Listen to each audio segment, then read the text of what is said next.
भाजपा के fire brand नेता ठाकुर संगीत सोम ने एक प्रेस वार्ता आयोजित की, जिसमें उन्होंने बताया कि भाजपा 65 साल बाद तीसरी बार सरकार बनाने जा रही है। प्रधानमंत्री नरेंद्र मोदी के नेतृत्व में तीसरी बार पूर्ण बहुमत से सरकार बनने जा रही है। अब से पहले यह 1962 में हुआ था और अब 60 साल बाद दोबारा से यह सरकार बनने जा रही है। उनका कहना था कि जिस तरह से कार्यकर्ताओं का मनोबल गिरा है, उनके मनोबल को बढ़ाने की ज़रूरत है और भाजपा को मंथन करना भी ज़रूरी है कि आखिर इतनी बड़ी हार कैसे मिली और किस तरह से प्रदेश में सपा को बढ़त मिली है। इस पर मंथन बहुत ज़्यादा ज़रूरी है। मंत्रालय के सवालों पर उन्होंने कहा, ये भाजपा नेतृत्व तय करेगा कि किसको कौन सा मंत्रालय मिलेगा। फिलहाल तो भाजपा नेताओं की लगातार बैठकों का दौर जारी है और संगीत सोम ने गठबंधन को भी महाठगबंधन का दर्जा दिया। उनका कहना था कि महाठगबंधन था जो लोगों को रिझाने का कार्य कर रहा था, जिस कारण यूपी में भी कहीं ना कहीं भाजपा को झटका लगा है। संगीत सोम ने जल्द ही बड़ा निर्णय भाजपा के पक्ष में लेने की बात कही। उनका कहना था कि जल्द ही भाजपा कोई बड़ा निर्णय लेगी और अपनी असफलता पर वो मंथन भी करेगी। अब देखना होगा कि भाजपा की गाज किन किन कार्यकर्ता और नेताओं पर गिरती है। दिन का टाइम्स के लिए मेरठ से ब्यूरो रिपोर्ट। क्या कहना है रिजल्ट पे?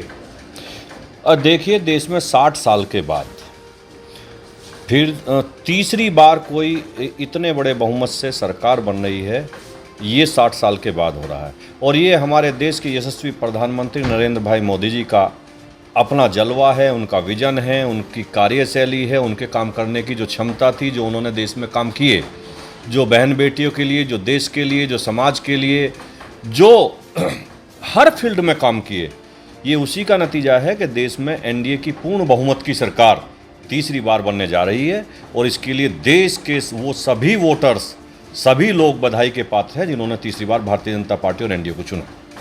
समाजवादी पार्टी ने बहुत डेंट दिया है इस बार। वो थोड़ा सा रहा है समाजवादी पार्टी का, वो कहाँ हम लोगों की कमी रही हैं, हम लोग उनके पार्टी उन कमियों को तलाशेगी और उन्हें तलाश कर उनमें सुधार करेगी। 400 पार का नारा था, लेकिन 400 पार का नारा के आसपास भी नहीं आ पाए, 300 के पास भी। तो क्या हम पहले ही कहने लगते कि हम तो 200 पार करेंगे?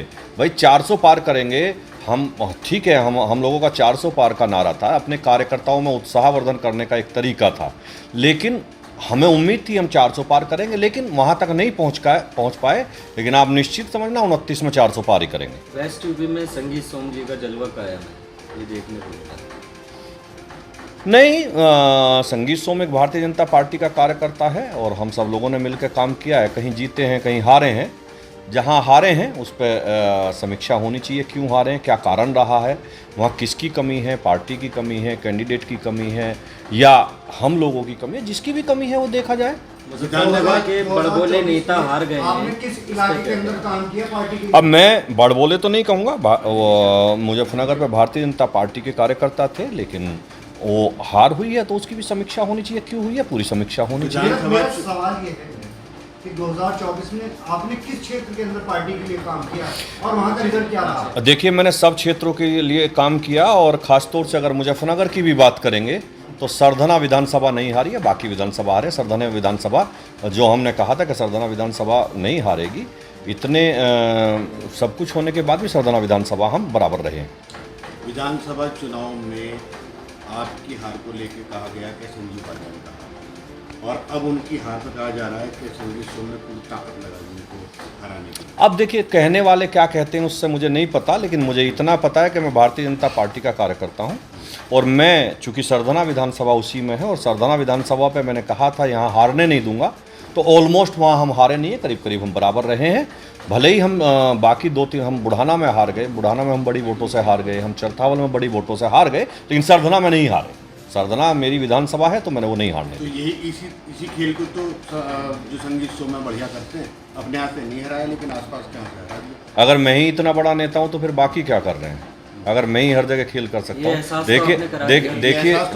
देखिए साहब, मैं भारतीय जनता पार्टी का कार्यकर्ता हूँ, मेरी जिम्मेदारी मुजफ्फरनगर लोकसभा में सरधना की थी और सरधना हमने नहीं हारने दी। 45 वोटों का अंतर रहा, जो कोई अंतर नहीं होता। ठाकुरों को समझाने की बिल्कुल कोशिश नहीं करी, लेकिन बिल्कुल ठाकुर समझे और ठाकुरों ने वोट दिए, भारतीय जनता पार्टी को वोट दिए, एक तरफा वोट दिए। ये शक्ति प्रदर्शन ठाकुर संगीत सोम का था चुनाव से ज्यादा, उस शक्ति प्रदर्शन के अंदर कहीं ना कहीं संजीव सोम कामयाब हुए? नहीं, मैं कोई शक्ति प्रदर्शन कभी नहीं दिखाता, ना कोई शक्ति प्रदर्शन था। शक्ति प्रदर्शन हम पार्टी के लिए दिखाते हैं कि पार्टी का फ़ायदा कैसे हो, और पार्टी का फ़ायदा करना ही हम सब लोगों का काम है। भारतीय जनता पार्टी की सरकार बने, 2027 में चुनाव आ रहा है, 2027 में फिर से भारतीय जनता पार्टी की उत्तर प्रदेश में सरकार बने। सबको इसी के लिए काम करना चाहिए। टिप्पणी करने वाले कौन क्या करता है उस पर मुझसे बहुत फर्क नहीं पड़ता है। संजीव सोम जी, मेरा ये सवाल है कि ये बीजेपी का ओवर कॉन्फिडेंस था या गठबंधन का एकजुटता थी कि उसको वोट मिला और कहीं ना कहीं जो 400 पार का नारा था उसको नहीं होने दिया और मुस्लिम वोटरों का एक तरफा वोट गठबंधन को गया? क्या आप देखिए, जो इंडिया गठबंधन था, जो ठगों का एक ठगबंधन बना था, वो पूरे देश में एक माहौल बना रहे थे कि रिजर्वेशन ख़त्म कर दिया जाएगा, ओबीसी का आरक्षण ख़त्म कर दिया जाएगा, ये कर दिया जाएगा, एससी का आरक्षण ख़त्म कर दिया जाएगा। वो उसे फैलाने में कामयाब नहीं हुए। कुछ हद तक उन्होंने कुछ हमारे भाई बहन थोड़ा सा बिचल गए, जिससे थोड़ा फ़र्क पड़ा है। हालांकि वो ये सब में सफल नहीं हो पाए। भारतीय जनता पार्टी ना किसी आरक्षण को ख़त्म करने जा रही है, ना आरक्षण को कोई छेड़ने जा रहा है। आरक्षण परंपरागत जिस तरीके से चलता आ रहा है उसी तरीके से चलेगा। अच्छा, आपका क्या सुझाव है कि बीजेपी के पास कौन कौन से मंथन करने की क्या जरूरत है? देखिए, हम लोगों को मंथन करने की ज़रूरत है। अपने कार्यकर्ता जो थोड़े से निष्क्रिय रहे, उन्हें किस तरीके से वो सक्रिय हों, उसकी बहुत बड़ी आवश्यकता है कि कार्यकर्ता मजबूती से लगे। थोड़ा सा देखा गया है कि कार्यकर्ताओं का मनोबल डाउन था, कार्यकर्ताओं का मनोबल बढ़ाने की ज़रूरत है। जो अपने पार्टनर हैं एनडीए के अंदर, तो जो बड़े मंत्रालय हैं, इस तरीके के मंत्रालय उनके पास जाने चाहिए या नहीं जाने चाहिए? ये मेरा काम नहीं है। ये भारतीय जनता पार्टी की शीर्ष लीडरशिप का काम है। मैं एक कार्यकर्ता हूँ। ये जो लोग काम जिनका है वो कर रहे हैं, बखूबी कर रहे हैं। आप निश्चित रहिए, सरकार बन रही है, 9 तारीख को शपथ होगी, उसके बाद आपको सब क्लियर हो जाएगा किस पर क्या मंत्रालय जा रहा है। भाजपा के कुछ बड़बोले नेताओं की वजह से कुछ सीटें हारे हैं, क्या उनको आप समझाना चाहेंगे और अपने कार्यकर्ताओं से क्या अपील? अब बेसिकली अब किसे बड़बोला कहेंगे, किसे नहीं बड़बोला कहेंगे, ये सब विषय है। आखिर हम जो भी सीट हारे उसे क्यों हारे, उसमें जांच होनी चाहिए। जांच होनी चाहिए, बिल्कुल होनी चाहिए, बिल्कुल होनी चाहिए, हर हालत में होनी चाहिए। सजा भी किस सीट को हम हारे और किस सीट को किसकी वजह से हारे, उसे सजा भी मिलनी चाहिए। मैं कह रहा हूँ इस बात को, और मेरा कहना यह है कि मेरी जिम्मेदारी सरदाना विधानसभा की थी, सरदाना विधानसभा पर नहीं हारे। फैजाबाद आ गए, अब देखते क्यों हारे, उसका भी समीक्षा होगी। मुगल काल में जितने भी मुगल शासक हुए, उन लोगों ने हिंदुस्तान की संस्कृति को मिटाने का काम किया है। जैसे प्रयागराज और जैसे अयोध्या का, और इस तरीके का ये सब खत्म करने का काम किया है। इसी तरीके से मुजफ्फरनगर का नाम भी पहले से लक्ष्मी नगर नाम था। एक मुजफ्फर अली यहाँ के नवाब हुए जिनकी रियासत थी, उन्होंने लक्ष्मी नगर का नाम बदल के ये मुजफ्फरनगर किया था, मुजफ्फर अली। तो हम अब यही डिमांड कर रहे हैं। डिमांड क्या कर रहे हैं, ये होगा और होना चाहिए। मुजफ्फरनगर का नाम बदल के जो इसका पुराना नाम था, जो एक्चुअल नाम था, वही होना चाहिए। इसका नाम लक्ष्मी नगर होना चाहिए और ये हर कीमत पे होगा भी।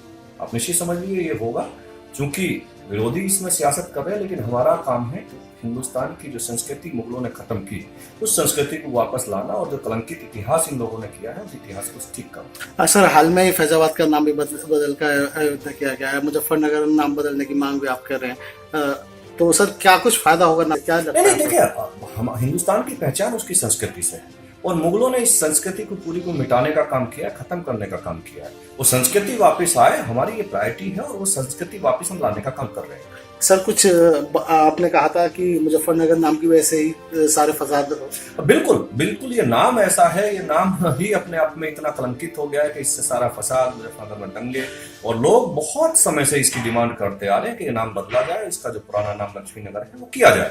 लेकिन मुगलों ने इसे इतने भयंकर तरीके से जो नामों को खत्म किया है, हम उसे वापस लाने का काम करेंगे। सर, क्या कुछ और नाम भी बदलेंगे इसके अलावा? बिल्कुल, और धीरे धीरे आप देखते रहिए, जितना मुगलों ने सब संस्कृति को मिटाने का काम किया, सुदृढ़ किया जाएगा, ठीक किया जाएगा और हर कीमत पे किया जाएगा।